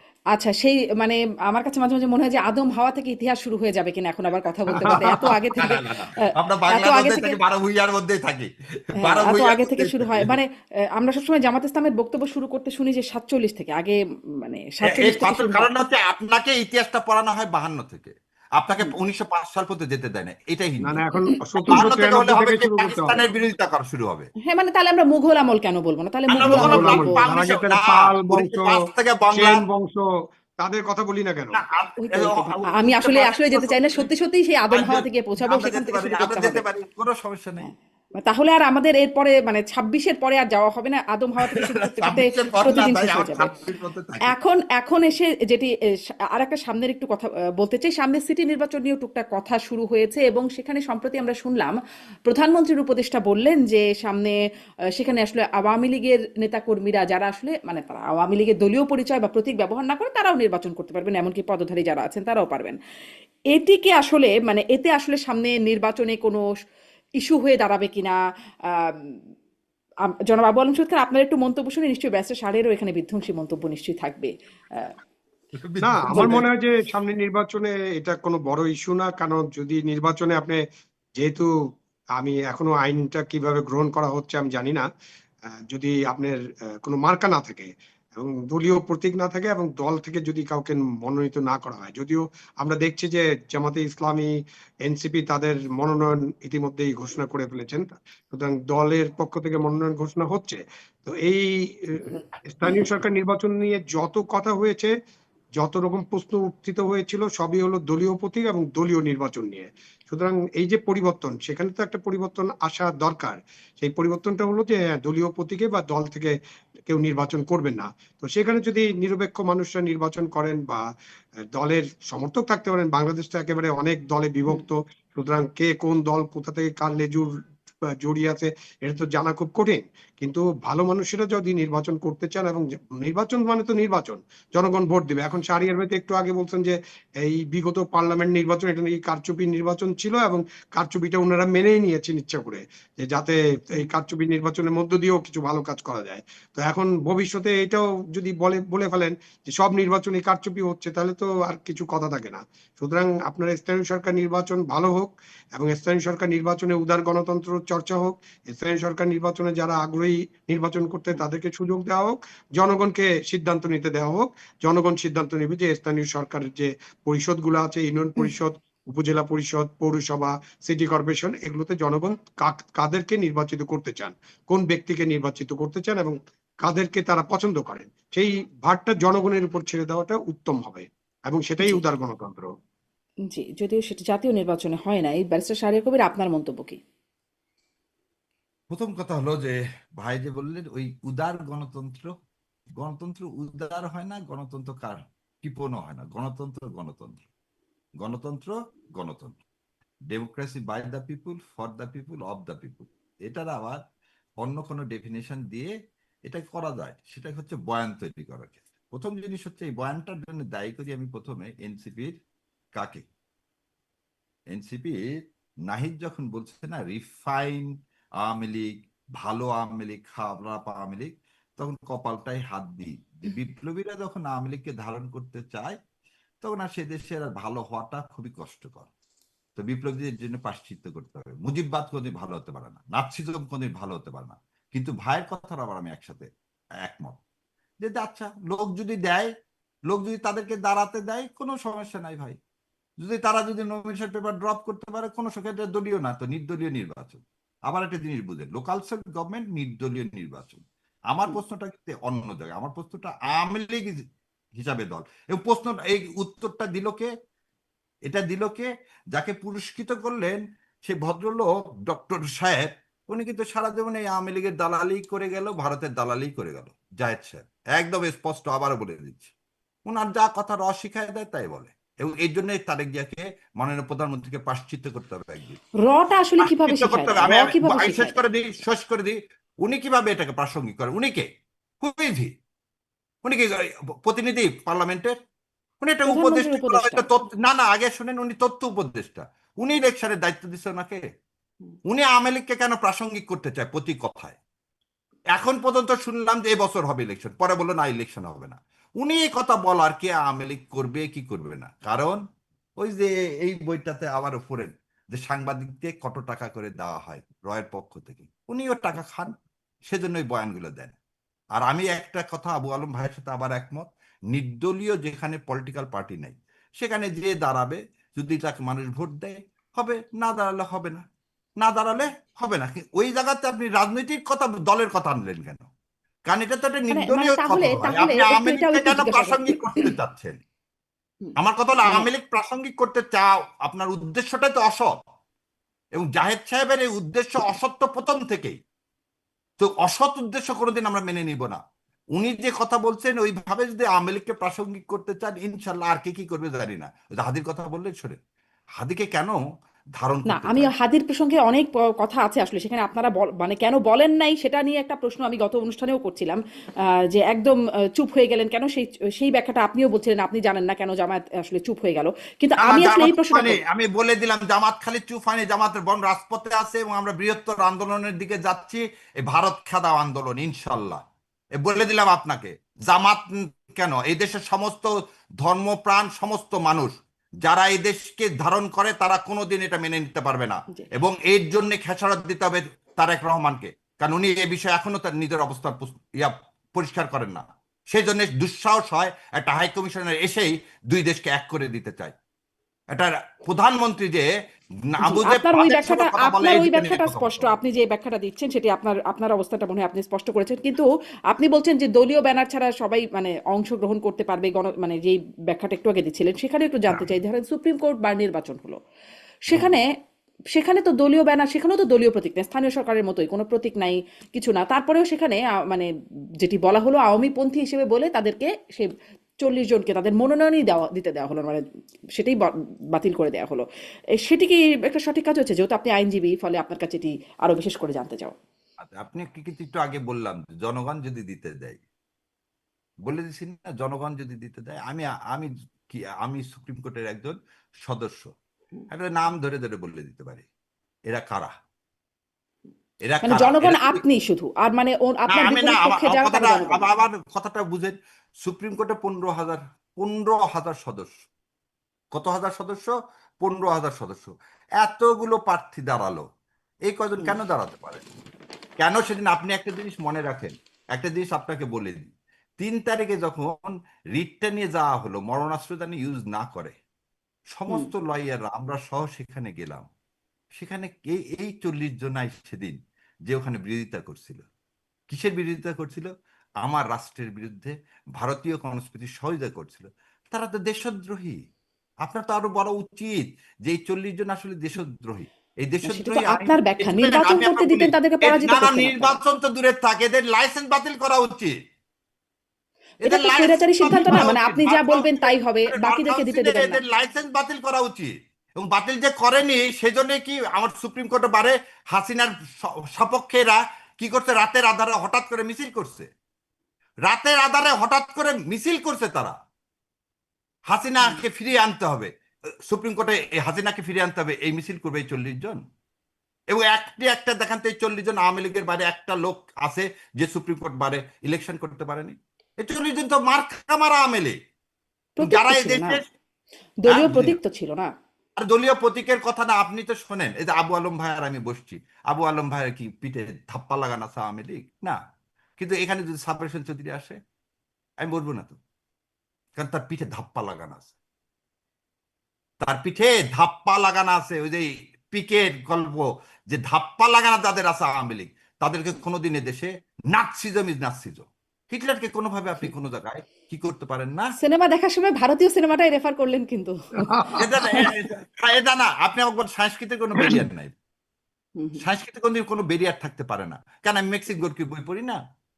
ওই যে শোনেন, আমরা না তো না, তা বটেই, তা বটেই। পড়ছি, কমিউনিস্ট কোথায়? শোনেন, আরো একটা জিনিস বলি না, বলি আমরা দেখি আসলে ভারতীয় এই আধিপত্যবাদের প্রসঙ্গে বিরোধিতা একটু করে বলি, লুঙ্গি ড্যান্স ড্যান্স এক করতে। সেকেন্ডে কিন্তু এক আমি সেকেন্ডে আসলে বলি, এক সেখানে সেকেন্ডে আপনার বলে কাছে শেষ করি এটা, শোনেন আমি একটা এই কথা প্রশ্নটাও এক শোনেন। সেকেন্ডে করে ফেলি যে তাহলে কেন হ্যাঁ, মানে আমার প্রশ্ন যেটা ছিল নির্বাচনটাই কেন করতে দেওয়া হলো না, আপনি বললেন ধাপ্পা লাগানো। ধরেন এটাও কি একটা কারণ কিনা, যেগুলো হয়েছে নির্বাচনগুলো ছোট ছোট জেলা আইনজীবী সমিতি নির্বাচন, ধরেন কক্সবাজার, চাঁপাইনবাবগঞ্জ, লক্ষ্মীপুর, এরকম কয়েকটা জায়গায় কিন্তু আওয়ামী লীগের প্যানেল জিতেছে, মানে যেটি আসলে ঠিক প্যানেল হিসাবে তো আওয়ামী লীগ না, মানে তার দলীয় প্রতীক তো হবে তা, কিন্তু তারপরে ওই যে ধাপ্পা হিসাবে তাদের প্রতীক জিতেছে। ফলে মানে একটা কি এটাও কি একটা কোনো রকম মানে অশনি সংকেত কিনা, আচ্ছা আপনারা এবার ভাবেন বলে কিনা? দিই। আচ্ছা, আমার বাবা এবার নওগাঁ বার অ্যাসোসিয়েশনের সভাপতি পদে দিচ্ছে, ওখানেও কিছু আওয়ামী লীগ দাঁড়াইছিল। প্রশ্ন হচ্ছে যে বারে যারা, এই যে বললেন যারা অনিষ্ট করেনি, যে লোকগুলো দাঁড়াইছিল তাদেরকে অনেকেই ভাবতেছে আওয়ামী লীগ ধাপ্পাল আওয়ামী লীগ একজনে দাঁড়াতে পারে। বলে দিলাম, পিটু খান ওখানে ধাপ্পা মালা, সে হচ্ছে আমির আলী হলের ভিপি ছিল, সে হচ্ছে অনাচারের মধ্যে সে ওয়ান অফ দেম, সেটা তাকে ওখানে ঢুকতে দেওয়া হয় না, আদৌ বারে ঢুকতে পারে না। আপনাকে এই কথাটা কেন বললাম শুনে, যে বললেন সংস্কৃতির কথার জন্য 1 মিনিটে শেষ করতে চাইলাম। যে যখন লন্ডন গেলাম প্রথম কিন্তু গেছিলাম কার্ল মার্কসের কবর দেখতে। কেন জানেন? যে একটা লোক সোয়াসে বসে থেকে একটা থিওরি বা তার পিএইচডি থিসিস লিখতেছে, আর তার বউ চিরকুট পাঠাচ্ছে বাচ্চাটা মারা যাচ্ছে খাবারের অভাবে, এবং জানেন উনি সন্ধ্যাবেলা যখন ফিরে গেছে তখন তার বাচ্চা মারা গেছে। এটা আমাদের শিক্ষা দিচ্ছে। কি শিক্ষা দিচ্ছে? যে অনাচারের বিরুদ্ধে প্রতিবাদ করা। এই অনাচারের কোনো বাউন্ডারি নাই। পিকে পিকে ইটসেলফ ইজ অনাচারের বিরুদ্ধে কথা। তা আপনি সাংস্কৃতিক বাউন্ডারি তো আমরা কেউ কি বলছি যে না ভারতীয় সংস্কৃতি, ইকবালের কথা লেখা যাবে না, পড়া যাবে না? আর ইকবাল তো সারে যা আছে, আচ্ছা লিখছেও তো ইকবাল। কেউ বলো এটাও তো ভাই আবার কথা শুনি ঠিক না ভারতীয় ভুল বলেন? সাংস্কৃতিকও নাকি আধিপত্যবাদ আছে ভারতীয়। না না, সংস্কৃত আধিপত্যবাদ কোন জায়গায় আছে? যে জায়গায় আপনাকে বলবে ধর্ম নিয়ে আপনাকে সাম্প্রদায়িক করতে চাবে, আপনার ইসলাম কেড়ে নিতে চাবে, সেই জায়গায় তো সাম্প্রদায়িকতা। আপনি আজকে কি দেখছেন একটা ছেলেকে কোপায় মেরে ফেলে দিচ্ছে ইন্ডিয়াতে? তাকে কি রাম বলতে হবে? রাম বলতে সে অস্বীকৃতি জানাইছে বলে রাস্তায় একটা মুসলমান হকারকে পিটিয়ে মেরে ফেলে দিচ্ছে। এটার নাম কি? এটা কি আমি শিখবো? এটার নাম সংস্কৃতি? এটার নাম খুবই সাম্প্রদায়িকতা? খুবই খুব প্রচন্ড রকমের নিন্দনীয়, মানে এগুলো দেখলে তো গা শিউরে ওঠে বটে। নিন্দনীয়, এবং এগুলো হলো মব, এবং এইটা মবের সংস্কৃতি কোনো সময় সমর্থনযোগ্য না, সেটা যেখানে বিশ্বের যে কোনো জায়গায় ঘটুক। হুম। যখন আমাদের দেশের বাউলদের চুল কেটে দেয়া হচ্ছে, আমাদের হ্যাঁ, দেশের আপনি মানে না না, আপনি সেগুলো। এটাও ঠিক আগুনে না, এটা পুড়াই ঠিক না, দিবেন, এটা ঠিক না, মাজার এটা থেকে ঠিক না। উঠায় এনে পুড়াই দিবেন, তো এগুলো তো না করছি এগুলো আমরা। এগুলো সুতরাং ঠিক না, এইসব না না, উদাহরণ, এইসব এগুলো উদাহরণ কখনই সমর্থনযোগ্য না। এগুলোকে খালি সমর্থন সমর্থন না। করা যায় না, সমর্থন করলেই এবার মহাবিপদ। সমর্থন খালি না ভাই, আবু আলম ভাই, এগুলোর বিষয়ে কড়া পদক্ষেপ নিতে হয়। শোনেন, একটা লোক বাউল হ্যাঁ, আছে, শোনেন, কিন্তু আপনি কড়া পদক্ষেপ তো, আপনি আপনার দেশে কিছু ঘটলে আপনি আমার দেশের সরকারকে কড়া পদক্ষেপ নিতে হবে, এবং কড়া পদক্ষেপটা নিতে হলে সকলের যৌথ উদ্যোগ লাগবে। সেখানে আমরা কিন্তু অবশ্যই। কাউকে কাউকে মুখ টিপে হাসতে দেখি, চুপচাপ থাকতে না দেখি, না এবং তাদেরকে সমর্থন করতে দেখি। এটা হলো আমাদের জন্য বিপদ। যেমন আপনি এখন যেটা বললেন, থাপ্পা দেওয়া আওয়ামী লীগ না, আপনি আপনি তাকে ভোট দিয়ে শেষ করে দেন না কেন? আপনি ভোটে দাঁড়াতে গেলে তাকে বাধা দিচ্ছেন কেন? আপনি কেন ডিসাইড করছেন? তাহলে তো যে কেউ যে কাউকে থাপ্পা না মারতে না, তার পারবে। আগে বিচার হোক শাহরিয়ার ভাই, ভাই, তার আগে বিচার থাপ্পা হোক। দেওয়া মানে আপনাকে ওই যে ট্যাগ দেওয়া, আপনি থাপ্পা শব্দটা ব্যবহার করছেন, নতুন শব্দ, কিন্তু এই যে ট্যাগিং, সেই ট্যাগিং এটা এর ট্যাগ না রাজনীতি ভাই, থেকে তো বাইরে হতে হবে। ধাপ্পা মারতেছি, ট্যাগ না না করে না দেওয়া, মানে না না না না, না। তার আগে বিচার ভালো হোক কথা ব্যারিস্টার বললেই সাহেব ট্যাগ কবির, করে এটা মানে দিবেন, কি ট্যাগ তার বিচার আগে দিবেন, হোক বিচার না হোক। কেন, অমুক। বিচার হোক, বিচার হোকের পর করেন না কেন, কোনো সমস্যা নাই মানে তো ভাই। বিচার বিচার তো, হকের তাহলে আপনি যাদের বিরুদ্ধে মামলা আছে, যাদের বিরুদ্ধে আপনি বিচার করছেন, যাদের লাইসেন্স বাতিল যোগ্য, তাদের লাইসেন্স যদি বাতিল করে দিতে যাবেন, সেটা দিয়ে দেন। দেওয়ার পরে আপনি নির্বাচন করেন, নির্বাচনে যে দাঁড়াবে তাকে ভোট, লয়াররা তো যদি ভোট বিচারটা দেয়, শেষ তিনি হতে তো দেন, আপনাদের প্রতিনিধি হবে, বিচারটা শেষ সেটা তো হতে আপনি দেন, দেন। একটা এন্ট্রি অর্ডার আছে ভাই। না, শোনেন, এদিকে একটু আগে বললেন না, এখানেও ব্যারিস্টার সাহেব কবি, আমার এখানে আপনি আইনজীবী, মানে আপনি একজন প্রখ্যাত আইনজীবী, ফলে আপনার কাছে এটি মানে বিচারটা শেষ হতে দিলেই তো এই ব্যবস্থা নেওয়া উচিত, যে বিচার শেষ হয়ে তাকে যদি অপরাধ হিসেবে ধরা হয় তারপরে আপনারা এই ব্যবস্থা নিতে পারেন। বিচার শেষ হবার আগে ওই যে না এইখানে হয়তো innocent until proven guilty, basic না না না, প্রিন্সিপাল। না না, কারণ আমি মামলা নেই, বন্ধু তাকেও আপনি আপনি হয়তো একটু জানেন। ট্যাগ করে আচ্ছা, বাদ দিয়ে আবু দিবেন। আলম ভাই শেষ করুক, তারপর বলতে শোনেন, হ্যাঁ আপনি স্যার। তো লয়ের ছাত্রী। এন্ট্রি অর্ডার বলে একটা অর্ডার আছে না? ধরে নেন আমি দাবি করলাম এই জমিটা আমার, তখন কোর্ট কি করে, প্রথমে স্ট্যাটাস কো দেয়, যে জমিতে আছে সে যাতে উৎখাত করা না হয়। এবং যখন এই মামলার রায় হয়ে দেখা গেল জমি আপনার না আবু আলম ভাইয়ের, তখন তাকে দখল বুঝাই দিবে। তো প্রথম কথা, যতক্ষণ আপনি না আপনার বিচার শেষ হচ্ছে ততক্ষণ আমি ধরে নিব আপনি দোষী, আপনি নির্দোষ। আপনি আবার যেটা বললেন নির্দোষ, এইখানে আবার একটা জিনিস আছে, যখন 164 করে দিবেন তখন কিভাবে আপনাকে নির্দোষ ভাববো? হ্যাঁ, হবে 164 না তো, করে নির্দোষ দিলে হবে আর না তো। নির্দোষ হবার 164 কোনো করলে সুযোগ আছে? শাহরিয়ার ভাই আছে? 164 আপনি তো করলে নিজেই স্বীকার তখন করে তো সে নিছেন। দোষী, সে নিজে স্বীকার করলো। কিন্তু সে আপনি স্বীকার কি করলো, ওই 40 আওয়ামী লীগ জনের তো নিজেই প্রত্যেকের নামে করে মামলা দিয়ে আছে? গেছে। প্রত্যেকে জি ভাই, 164 করেছিল? কারা? এই যে 40 জন যাদেরকে আপনি থাপ্পার কারণে বাদ দিয়ে দিচ্ছে বলতেছেন, এই যে এবং কে বাদ এইখানে দিচ্ছে? এটা আমার কি কথা কোনো হচ্ছে, বিচারক বাদ এইখানে দিয়েছে, নাকি আপনারা জোর করে বাদ দিয়ে দিয়েছেন? এই আপনার এই কথাটার উত্তরটা এরকম, প্রযুক্তি এখন এমন জায়গায় যে বোন আমেরিকা থেকে বসে থেকে আমাদের সাথে কি করতেছেন, টক শো করতেছেন। তো প্রযুক্তি এরকম 15 বছরের সব ভিডিও আছে, ওনারা কিভাবে আমাদের আজকের অ্যাটর্নি জেনারেলকে মারছেন, আজকে কিভাবে ভোট কেন্দ্র আপনি দখল করে মামলা করেন, আগে শাহরিয়ার ভাই, শেষ আপনি করি, মামলা মামলা করেন, আছে, এটা তো তাদের অপরাধ, বিরুদ্ধে মামলা আছে, ফৌজদারি এরা সব অপরাধ। মামলা, শুনেন, এটা মামলার দাগি আসামি এক একটা। হ্যাঁ, তো আসামি, তাদের তাদের মামলা কপাল করেন, ভালো, মামলা তাদের বিচার করেন, লাইসেন্স বাতিল করেনি। তাদেরকে তাদের শোনেন, তাদের- তাদের কপাল ভালো, তাদেরকে লাইসেন্স আদালতে বাতিল অভিযুক্ত করা হয়। করেন, তাদেরকে দণ্ড দেন, তাদেরকে শোনেন, জেলখানায় নিয়ে যান। শোনেন কিন্তু আপনার আমার কথা ঠিক। প্রশ্নটা এখানেই, আমার প্রশ্নটা এখানেই যে তারা কি মানে খুব জনপ্রিয়, তাদেরকে কি ভোটে হারিয়ে দেওয়া যেত না? একদম ধরেন মানে জনপ্রিয়তার কিচ্ছু নাই। একদম ভোট ধরেন কেন শূন্য আপনি বানিয়ে দেওয়া যেত না দিবেন? এত না না, অপকর্মের পরে? কেন আপনাকে শোনেন, আপনি একটা লোককে কেন দিবেন? এই যেমন একটা কথা বলি, সমস্ত নাগরিকের ভোটে দাঁড়ানোর অধিকার আছে, ঋণ খেলাফির আছে, সে নাগরিক না? বলা আছে ঋণ খেলাফি দাঁড়াতে পারবে না। এখন যে আপনার কথা যুক্তিতে আমি যাই, কেন ঋণ খেলাফির নাগরিক না, সে দাঁড়াক, অসুবিধা কি? আপনি বলছেন যে 5 বছরে হ্যাঁ, এটা তো আইন রিটায়ারমেন্টের করে 5 বলা আছে, বছরের এটা আগে তো আপনি আইন করে বলা করতে আছে। পারবেন না, 5 বছরের আগে করতে পারবেন না। আপনি তো একটা দলকে নিষিদ্ধ করছেন রে এটা ভাই, তো তার আইন করে বলা কার্যক্রমটা আছে। নিষিদ্ধ, আইন করে করা হয়েছে, তাকে কেন আপনি পার্টিসিপেট করতে দিবেন? সেটা আইনের ভঙ্গ। নিষিদ্ধ পার্টির লোককে কেন আপনি করতে দিবেন? কেন তার তো নিষিদ্ধ দলীয় পার্টি প্রতীক আগে নাই। ছিল না? তোহা ভাইদের আদর্শ ছিল না? কিন্তু তাদেরকে কি কোনোদিন কোনো জায়গায় নির্বাচন করতে দেওয়া হয়েছে? কারণ তারা নিষিদ্ধ। পূর্ব বাংলা কমিউনিস্ট পার্টি নিষিদ্ধ ছিল না আবু আলম ভাই? তো নিষিদ্ধ দলকে প্রাসঙ্গিক করেন না না না, ভাই। আপনি নিষিদ্ধ অন্য কথায় বলি, কার্যক্রম যেমন নিষিদ্ধ খোকন সেই বলতেছে, দলের নেতাকে তো আপনি, মানে তাদের যে মানে প্রকাশিত নেতা, তাদেরকে তো আপনি অবশ্যই করতে দিবেন না, সেটা আপনার একটা পয়েন্ট আছে, এবং এই কারণে তাদেরকে এটাই নির্বাচনে আমি অংশগ্রহণ বলছি, করতে এবং তারাই দেওয়া করবে হয়। না।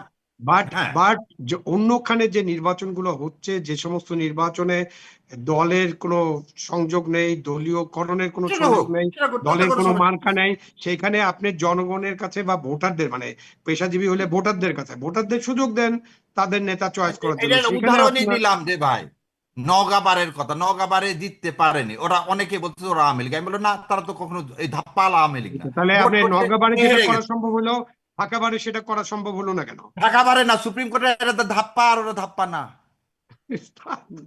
ধরেন এই ধাপ্পা কারণ যখন এরা ধাপ্পা হচ্ছে যখন দাগি মানে আসামি। দাগি স্থানীয় আসামিকে সরকার কেন আপনি নির্বাচনে, প্রাসঙ্গিক করবেন? স্থানীয় সরকার নির্বাচনে তাহলে যদি ধাপ্পাওয়ালাকেও প্রতীক ব্যবহার না করে নির্বাচন করতে চায়, প্রতীক মানে নাই ওখানে, স্থানীয় ধাপ্পা, পরিষদের প্রতীক নাই। মানে সুপ্রিম ধাপ্পাটা কোর্টেও হচ্ছে ছিল ওই না। জনগণের সিদ্ধান্ত নিবে, যেভাবে আমরা সুপ্রিম কোর্ট বারে ডিসিশন ও নিচ্ছি, আচ্ছা, মানে ওইভাবে আপনারা জনগণের, ওখানেও আপনারা জনগণ। অবশ্যই জনগণ। ওখানে ওখানে কি মব হবে তাহলে? না, মব জনগণ হবে না মানে ভাই, কি মব? কারণ সুপ্রিম কোর্টে মব কোনো মব করে আপনি হয় বলবেন যে তুমি আসতে না পারবে না, ভাই। তুমি মব সাবমিট মব করতে মব পারবে না। শব্দটা ইউজ করেন। না না, তাই তো বোঝা যাচ্ছে যে আপনি না না না না, একটা শোনেন শোনেন, গণতান্ত্রিক এই লালনের প্রক্রিয়াকে দেশে আপনি কোনোদিন ধাপ্পা মব হবে না দিয়ে, ভাই। শোনেন, ধাপ্পার এই অজুহাতে সুফি আপনি তাকে দরবেশের দেশে অংশগ্রহণ করতে কোনোদিন দিবেন মব না। হবে না। শোনেন, লালনের দেশে মব হতে পারে না, এই সুফি আপনার এখানে দরবেশের মব দেশে হবে না, কোনোদিন কিন্তু হতে পারে অন্যখানে না হবে, ভাই। না, আমি বললাম অন্যখানে ইনশাল্লাহ হবে। হবে না, আমি আপনি না, তো আছি লালনের জাগ্রত দেশে, জনতা। লালনের দেশে আপনার যে এমপি সাহেব আছেন, তার যে কথাবার্তা, তো সুতরাং আপনি তো আর ওই আলাপে নাই বা গেলাম, তাই না? উনি তো শোনেন, বাজেট নিয়ে যা বলছেন, না ধরেন মব না হলে বাজেট নিয়ে কি বিক্ষুব্ধ তো 300 টাকা হইতে পারে, 500 টাকা হইতে পারে, তারপর নারীদেরকে নিয়ে যা বলেন, তো না আপনি না না না, লালনের দেশে আমার আপনারা মা যে এমপি বোনদের দিতেন, যিনি আচ্ছা কোনো সময় শোনেন, জামাত করতেন না, এরকম একটা এমপি দিতেন, যিনি যে কথাবার্তা বলেন, শাহরিয়ার ভাই, আপনি এটাকে কিভাবে ডিফেন্ড করবেন আমি জানি না, আমি জানি বাট না, এটা আমি তো আপনাকে একজন, এটা নিয়ে তাহলে আলাদা কথা বলতে হবে। হামজা সাহেব একটা সহজ সরল মানুষ, অনেক সময় অনেক কথা হয়তো ও আচ্ছা, সহজ পলিটিক্যাল সরল, করেনি, মানে উল্টা সহজ পাল্টা কথা বললে সরল তখন বলে সহজ ফেলেছে। সরল, আচ্ছা, সুপ্ত সহজ সুপ্ত সরল মানুষ বলে ঘুমন্ত, ফেলেছে। মানে উল্টা পাল্টা কথা বললে উনি সহজ সরল। আর তারেক জিয়া যদি না না একটা কথা ভুল বলে ফেলে, উনি মহা অপরাধ না না, করছে, তাকেও তো, রয়্যাল না এজেন্ট। না, এই মাননীয় যে আপনি একটু আগে প্রধানমন্ত্রীর সাথে ডাক্তার আমি জাহিদকে সতর্ক বললেন রয়্যাল করতেছি। এজেন্ট, ডাক্তার জাহিদের সাথে না না, কিন্তু আমার মাননীয় আমার প্রধানমন্ত্রীকে বলিনি, বলছি না যে না, ডাক্তার এ জাহিদকে কিন্তু বলতে আমার পারছে না। আমার টক শোতে তার সাথে আমার অনেক ধরনের কথাবার্তা হয়েছে, ঠিক আছে?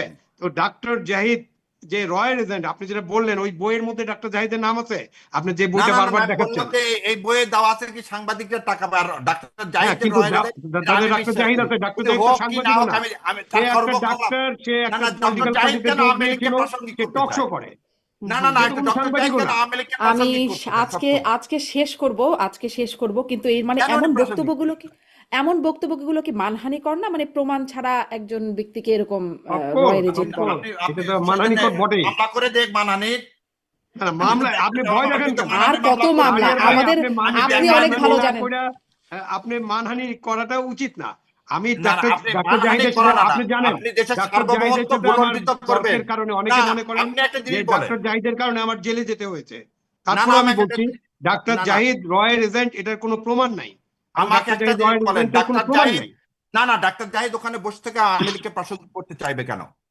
তার এখতিয়ারের বাইরে সে করে, তার তো ওই পদে যেতে সেটা হবে। আপনি সাংবাদিকরা সমালোচনা প্রশ্ন করেন, বাট করেছেন, না সাংবাদিকরা না না, আপনি প্রশ্ন ডাক্তার করে জাহিদের উত্তর তাহলে দেন। সমালোচনা এটা, করার না না, করতে আওয়ামী পারেন, লীগকে কিন্তু প্রাসঙ্গিক আপনি করার তাকে এদের রয়্যাল এজেন্ট একটা, বলে ফেলবেন, না না না, আপনি তারপরে আমাকে কালকে বলেন বলবেন আবু আলম, না না, আবু আলম অবশ্যই রয়্যাল এজেন্ট, যেহেতু ভারতে না না যায় না, ট্রেনিং ছিল। আমি বলতেছি তো, যারা শোনেন, এটা আমি বলে দিছি তো, কেন আনিস সাহেবকে বলিনি রয়্যাল এজেন্ট?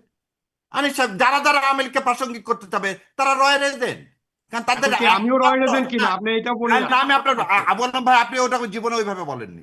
আচ্ছা, আমি থ্যাংক বললাম তো, ইউ। আপনি বলেননি, আপনি সেজন্য বলিনি তো। কাউকে কাউকে বলবেন, কাউকে কাউকে বলবেন না, আপনাকে না, তো প্রমাণ না, যে আপনি বলবে না, বলবেন না না কেন? না, যে শোনেন, আপনি আওয়ামী লীগকে প্রাসঙ্গিক করতে চেন না, আপনাকে বিএনপি বসাইছে, আপনি বিএনপির কথা বলেন। আওয়ামী লীগ আসবে, আপনি তো নির্বাচনের জন্য জানোনি, টকশো করতেন তখন আলাদা কথা, কিন্তু একটা কুর্সিতে বসে আছেন, কুর্সির অবমাননা করেন না। আর কুর্সিতে বসে এরকম কথা বললে আমাদের কথা শুনতে হবে, আর পার সাহস থাকলে আসেন, মামলা করেন না, তারপর দেখাচ্ছে আপনার কি কি ডকুমেন্ট আছে।